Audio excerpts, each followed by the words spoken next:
23절까지인데 좀 길죠. 23절까지 교독합니다. 마태복음 10장 16절에서 23절까지 교독합니다. 보라, 내가 너희를 보냄이 양을 이리 가운데로 보냄과 같도다. 그러므로 너희는 뱀같이 지혜롭고 비둘기같이 순결하라.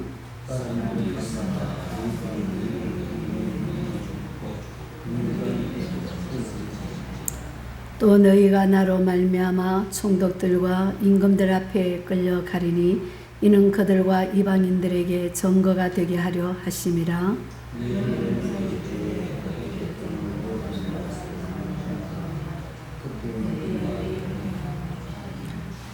말하는 이는 너희가 아니라 너희 속에서 말씀하시느니 곧 너희 아버지의 성령이시니라.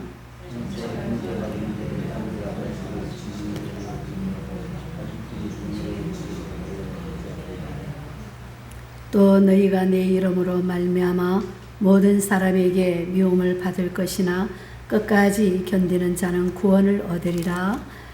이 동네에서 너희를 핍박하거든 저 동네로 피하라. 내가 진실로 너희에게 이르노니 이스라엘의 모든 동네를 다 다니지 못하여서 인자가 오리라. 아멘. 오늘 말씀 제목이 좀 듣기가 거북합니다. 핍박에 대한 경고입니다. 우리가 축복을 받으면 어떻게 한다라고 말씀해 주시면 참 좋을 텐데 핍박에 대한 경고라 그러면 좋아하지 않죠. 사람은 경고를 받는 것이 참 좋아하지 않습니다. 그것을 알면서도 또 때로는 목회자들이 성경에 나온 말씀이기 때문에 교인들에게 경고를 할 때가 있습니다. 예수님께서 경고를 하셨고 또 목회자들이 그 말씀을 가지고 여러분에게 경고하는 이유는 이제 머지않아서 핍박이 우리들에게 다가올 텐데 그것을 어떻게 바로 준비할 것이냐 하는 것을 가르치기 위해서입니다. 그런데 무릇 경건하게 살고자 하는 자에게는 핍박이 있겠다고 하신 그 말씀 그대로 바로 살려고 하는 사람에게는 핍박, 시험, 환난이 늘 다가옵니다. 심지어는 성도들에게까지 야, 너 혼자만 잘난 척 하지 말아라. 그렇게 하면서 미움을 받을 때도 있습니다. 그러나 물에 물 탄 듯 죽에 죽 탄 듯 그저 세상과 타협을 하면서 적당히 살려고 하는 사람에게는 핍박이 없습니다. 오늘 본문은 크게 둘로 나누어져 있는데 먼저 16절에서 23절에 있는 말씀은 장차 복음을 전할 사람들에게 즉 전도자에게 주시는 교훈입니다. 그리고 24절과 33절까지 있는 말씀은 바로 그 당시에 사도들에게 또 제자들에게 주시는 말씀입니다. 먼저 전도자에게 주는 교훈입니다. 오늘 본문 16절에 오늘날 우리들에게 있어서 정말 중요한 말씀이 나옵니다. 한 음성으로 우리 같이 한번 읽어봅시다. 16절 시작. 보라, 내가 너희를 보냄이 양을 이리 가운데 보냄과 같도다. 그러므로 너희는 뱀같이 지혜롭고 비둘기같이 순결하라. 우리가 살고 있는 이 세상은 이리떼들이 우글거리는 그런 세상입니다. 그래서 오늘 본문에서 예수님이 성도들을 양으로 비유하셨습니다. 왜냐하면 양은 결백하고 온유하고 양은 순종을 잘하고 또 그리고 마지막에는 희생 제물이 되기 때문입니다. 그래서 그런데 양에게 없는 두 가지가 있습니다. 바로 첫째는 양은 지혜가 지식이 부족합니다. 그래서 양을 보면은 무엇이 독초인지 무엇이 꼴인지 분별하지 못합니다. 또 둘째는 양은 스스로 자기 자신을 보호하지 못합니다. 모든 동물들을 보면은 자기가 자신을 보호할 수 있는 보호 기능이 있습니다. 예를 들어서 말은 굉장히 빨리 달리죠. 굉장히 빨리 달립니다. 소는 뿔이나 뒷발질로 힘이 있습니다. 또한 심지어 스컹크 같은 그런 동물도 냄새를 풍깁니다. 자기가 위험에 처하면 냄새를 풍겨버립니다. 그래서 자기가 피할 길을 피합니다. 적을 떠나도록 만들죠. 그런데 이렇게 어떤 놈은 잘 달리고 어떤 놈은 힘이 세고 어떤 놈은 지혜가 있습니다. 그런데 이 양은 그러지도 못합니다. 그런데 보색도 없고 힘도 없고 지식이나 지혜도 없는 것이 바로 양입니다. 그래서 양은 언제든지 도움이 필요합니다. 이것이 바로 양의 특징이라는 겁니다. 그런데 우리 신자들이 그렇습니다. 저나 여러분이나 양인 것은 우리는 알아야 합니다. 내 힘으로는 세상에 살 수 있다고 생각하는 사람은 바로 교만입니다. 우리는 목자 없이는, 주님 없이는 살아갈 수 없는 존재들입니다. 그런데 오늘 본문은 한 걸음 더 나아가서 우리는 마치 일대 가운데에 던져진 양과 같다고 비유했습니다. 그러므로 16절 후반부에 보면은 그러므로 너희는 뱀같이 지혜롭고 비둘기같이 순결하라고 하십니다. 이것이 참 어려운 것입니다. 두 가지를 우리가 다 갖추고 있어야 합니다. 첫째는 뱀같이 지혜가 있어야 한다고 합니다. 왜냐하면 이 뱀은 위험이 다가올 때에 잘 피합니다. 혹시 여러분들이 산이나 숲속에 갈 때에 혹시 내가 뱀을 밟지 않을까 걱정할 이유가 있습니다. 저는 시골을 참 좋아합니다. 그런데 뱀이 무서워 시골을 못 갑니다. 그런데 뱀이 또 지나가면 뱀이 앞으로 지나간단 말이에요.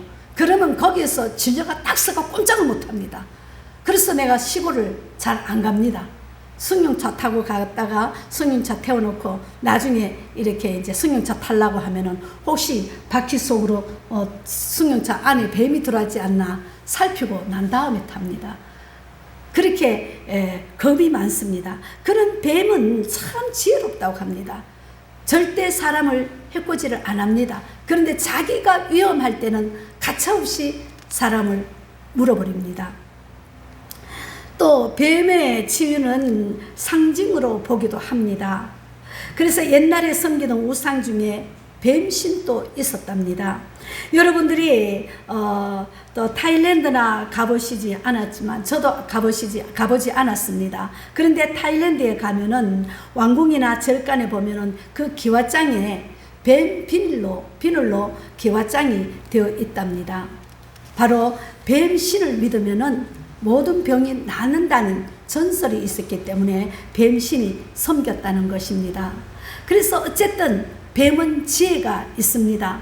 지혜로 상징하는 것이 하나님께서 너희는 뱀같이 지혜로워라고 합니다. 둘째는 비둘기같이 순결하라고 합니다. 비둘기는 정말 순결합니다. 비둘기는 다른 동물을 잡아먹는 것도 아니고 정말 온유하고 순결합니다. 성경에 보면은 비둘기가 성령의 모형으로 나와 있습니다. 예수님은 우리에게 주신 교훈은 뱀의 지혜와 비둘기의 순결을 다 갖추라는 것입니다.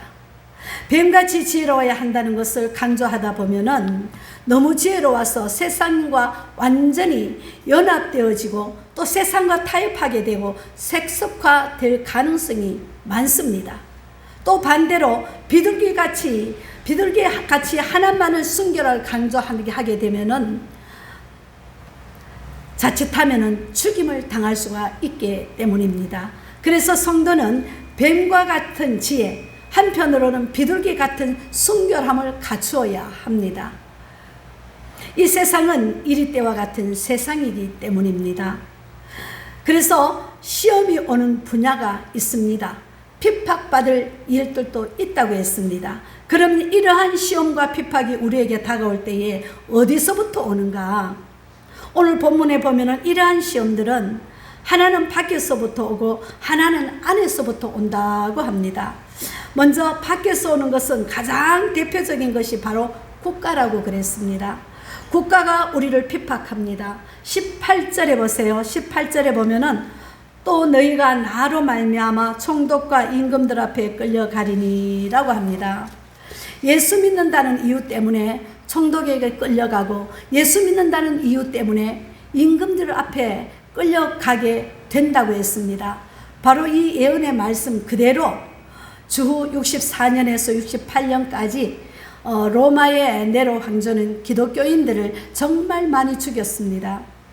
물론 도미시안 황제도 굉장히 유명한 사람이었습니다만 네로 황제는 너무나 잘 알려진 핍박자입니다. 이렇게 핍박은 하나님을 알지 못하는 악한 정권에서 나옵니다. 그래서 가족으로부터, 두 번째로는 가족으로부터도 핍박이 나온다고 했습니다. 밖에서 오는 것이 아니라 안에서 옵니다. 21절에 보세요. 장차 형제가 형제를, 아버지가 자식을 죽는데 내어주며 자식들이 부모를 대적하여 죽게 하리라고 했습니다. 일반적인 사회에서는 도무지 이해가 가지 않는 말씀입니다. 어떻게 자식을 내어주며 부모가 자식을 내어주며 또 형제가 형제끼리 죽는 데까지 내어줄 수 있겠습니까? 그러나 실제로 이러한 일들이 세계 곳곳에서 일어나고 있습니다. 아니, 북한에만 하더라도 살부회라는 것이 있답니다. 살부회가 뭔가 하면은 부모를 죽이는 회라는 것입니다. 그래서 자식이 사상적인 이유로 자기 부모를 직접 죽일 수 없으니까 이제 약속을 합니다. 너는 우리 부모를 죽여라. 나는 너희 부모를 죽이겠다. 이것이 살부회라는 것입니다. 그래서 또 여기에 들어보면은 기독교인들이 죽일 때에 가장 잔인한 방법으로 죽어야 영웅 호칭을 받는다고 합니다. 이렇게 이 핍박하는 것이라고 하는 것은 악한 정권을 통해서 또 밖으로부터 들어오지만 안에 있는 가족들로부터도 핍박이 올 때가 있습니다. 또한 친구를 통해서 핍박이 온다고 했습니다.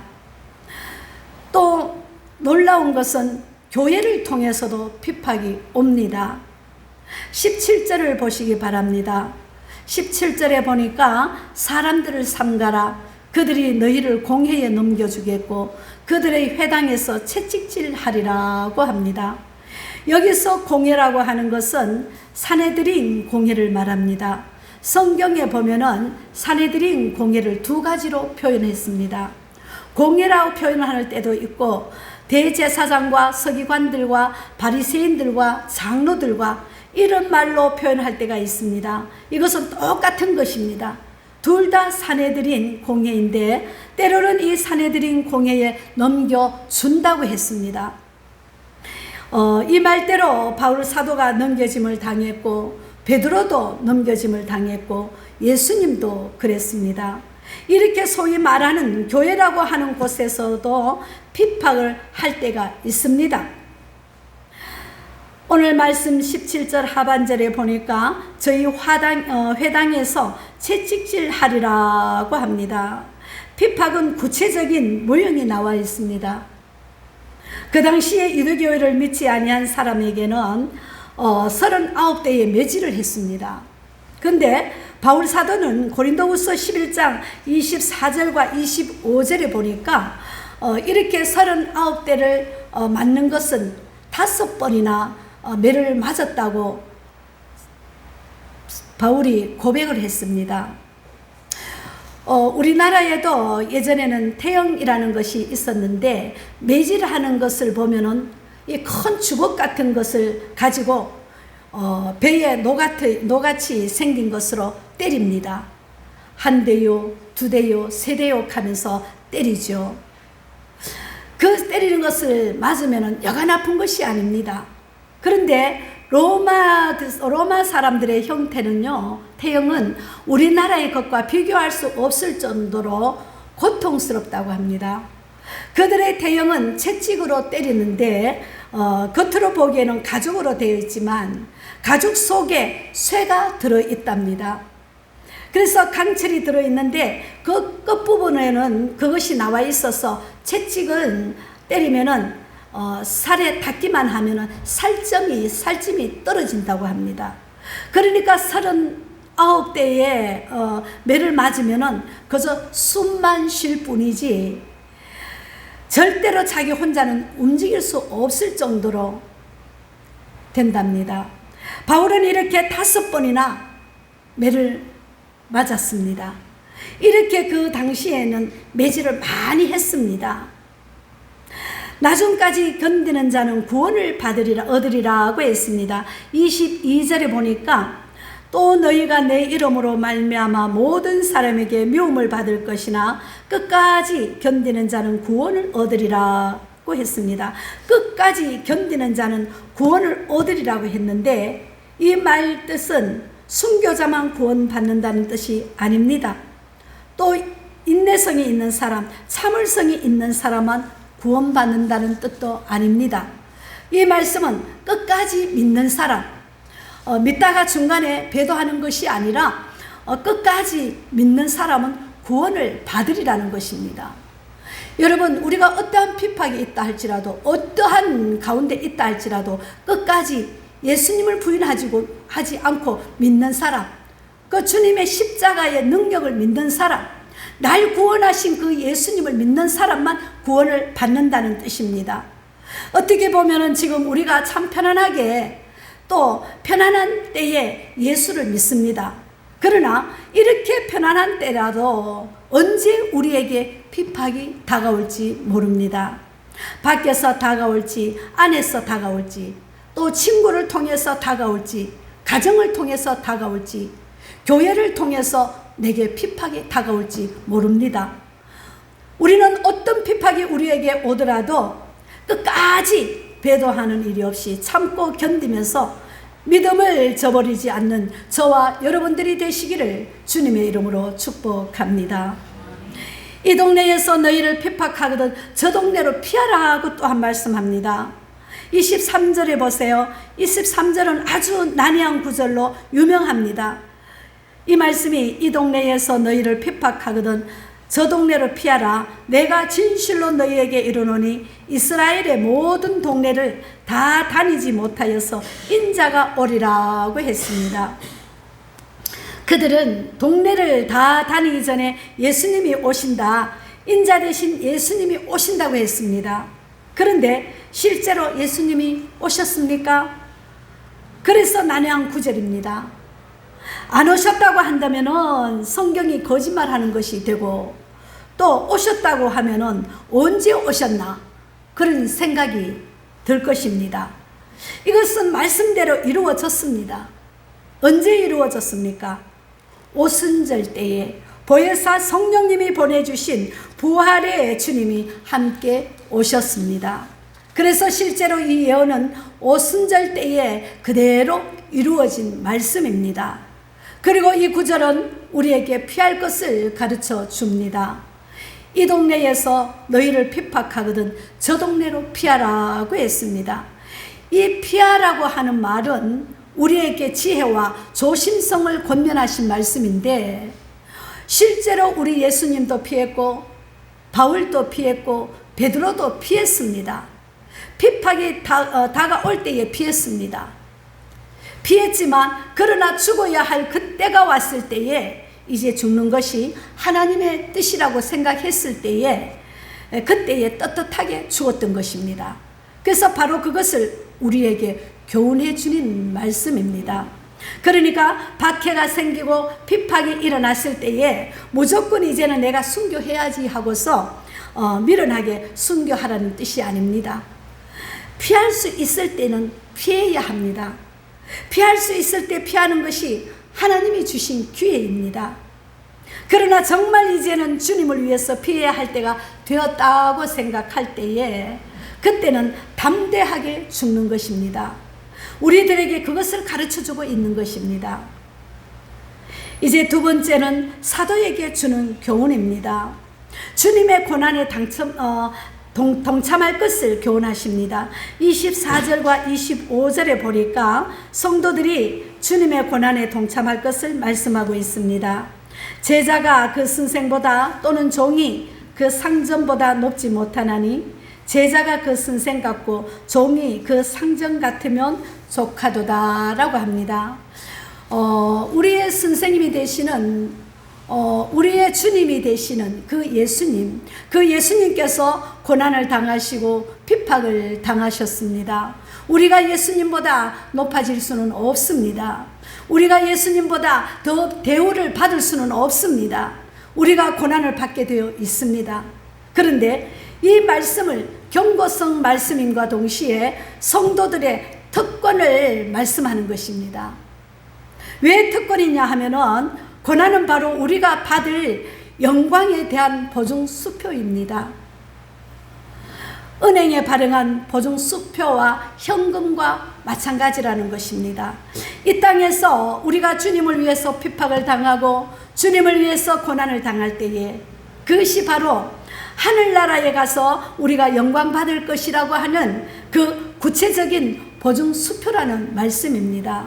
그렇기 때문에 고난은 성도들의 특권이라는 것입니다. 세상 사람들이 주님을 위해서 고난을 당하려고 해도 당할 수가 없습니다. 그들의 당하는 고난은 자기의 죄 때문에 당하는 고난이고 그들의 잘못으로 인해서 내리신 하나님의 심판입니다. 그러나 우리 성도들은 그렇지 않습니다. 장차 받을 영광의 보증수표라는 것입니다. 또는 보세요. 두려워하지 말라고 합니다. 26절에서 31절에 보니까 두려워 말라 하는 말이 3번이 나옵니다. 26절에 보니까 그런즉 그들을 두려워하지 말라. 감추인 것이 드러나지 않는 것이 없고 숨은 것이 알려지지 않는 것이 없느니라고 합니다. 또한 28절에 보니까 몸은 죽어도 영혼은 능히 죽이지 못하는 자를 두려워하지 말고 오직 몸과 영혼을 능히 지옥에 멸시하는 자를 두려워하라고 합니다. 그리고 31절에 두려워 말라. 너희는 많은 참새보다 귀하니라고 했습니다. 이렇게 두려워하지 말라 하는 말이 3번 나옵니다.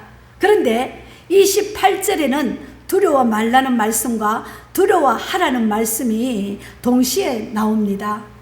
28절 마지막에 오직 몸과 영혼을 능히 지옥에 멸하시는 자를 두려워하라고 말씀합니다. 그러므로 우리는 두려워할 것을 두려워하고 두려워하지 말 것을 두려워하지 말아야 합니다. 그런데 사람들은 참 이상합니다. 거꾸로 생각합니다. 우리는 누굴 두려워합니까? 하나님을 두려워해야 합니다. 하나님을 두려워할 줄 알아야 합니다. 그러나 밖의 사람들은 어떤 환경과 우리가 절대 두려워할 필요는 없습니다. 그런데 우리는 하나님을 두려워하지 않고 사람을 두려워합니다. 예수님을 왜 이 말씀을 우리에게 하셨을까요? 여기에 4가지 중요한 이유가 있습니다. 첫째는 인간은 자주 두려워하기 때문입니다. 믿음이 있는 사람도 때로는 두려움이 있습니다. 언제 두려움이 생깁니까? 기도를 좀 쉬고 조금 우리 마음이 해해지면은 내 마음에서 두려움이 생깁니다. 일에 대한 두려움, 환경에 대한 두려움, 건강에 대한 두려움, 이 돈에 대한 두려움, 이런 두려움, 저런 두려움, 더 어처구니 없는 것은 두려움에 대한 두려움까지 별의별 두려움이 우리에게 다가옵니다. 거기에 우리가 얽매여진다는 것입니다. 이것이 인간입니다. 인간이 한계가 있는 유한한 동물이기 때문에 자꾸 두려워합니다. 그러나 오늘 본문에서 우리에게 가르쳐주는 교훈은 두려워하지 말아라 하는 것입니다. 저와 여러분은 두려워하지 않는 그런 믿음의 사람이 되기를 축복합니다. 둘째는 진리는 승리하기 때문에 두려워하지 말라고 했습니다. 요한복음 16장 38절에 이런 말씀이 있습니다. 이것을 너희에게 이름은 너희로 내 안에서 평안을 누리게 하려 함이라. 세상에서는 너희가 환난을 당하나 담대하라. 내가 세상을 이겼노니 노라 하시니라고 했습니다. 우리가 때로는 환난을 당하고 핍박을 당하고 고통을 당하고 또 여러 가지 어려움을 당하지만 그러나 마음의 두려움을 갖지 말라고 했습니다. 왜냐하면 주님이 승리하셨기 때문입니다. 이 말은 우리도 주님을 믿고 의지하는 한 승리자가 되기 때문입니다. 옛날 전쟁하는 것을 보면은 장군들끼리 싸웁니다. 예를 들면은 다윗과 골리앗의 싸움이 바로 그것입니다. 그런데 이스라엘과 블레셋에서 전쟁에서 블레셋 장군 골리앗과 또 이스라엘 그 장군은 아니지만 이스라엘 대표에서 다윗과 싸움이 벌어졌습니다. 다윗이 문맷돌로 골리앗을 쳐 죽였습니다. 그러자 블레셋 군대들은 골리앗이 넘어져 쓰러지는 것을 보고 모두가 다 도망가고 말았습니다. 이것이 옛날의 전쟁 방법입니다. 마찬가지로 예수님께서 십자가상에서 다 이루었다 했을 때에 예수님께 속한 우리들도 승리를 거둔 것입니다. 그렇기 때문에 우리는 두려워할 필요가 없는 것입니다. 세 번째로는 마지막 심판은 하나님이 하시기 때문에 우리는 두려워할 필요가 없습니다. 오늘 본문 26절에 보세요. 그런즉 그들은 두려워하지 말라. 감추인 것이 드러나지 않는 것이 없고 숨은 것이 알려지지 않는 것이 없느니라고 했습니다. 여러분, 억울한 일이 있습니까? 걱정하지 마십시오. 다 밝혀집니다. 우리가 구태여 변명하지 않아도 진실은 하나님 앞에서 다 밝혀집니다. 그렇기 때문에 우리가 두려워할 필요가 없습니다. 또한 네 번째로는 또 우리가 두려워할 필요가 없는 것은 하나님이 우리를 돌보아 주시기 때문입니다. 29절에서 31절에 보세요. 참새 2마리가 한 아사리온에 팔리는 것이 아니냐.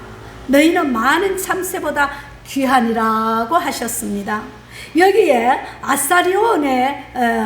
아사리온은 동전의 형태인 명칭인데 돈 단위 중에서 가장 작은 단위 중에 하나입니다.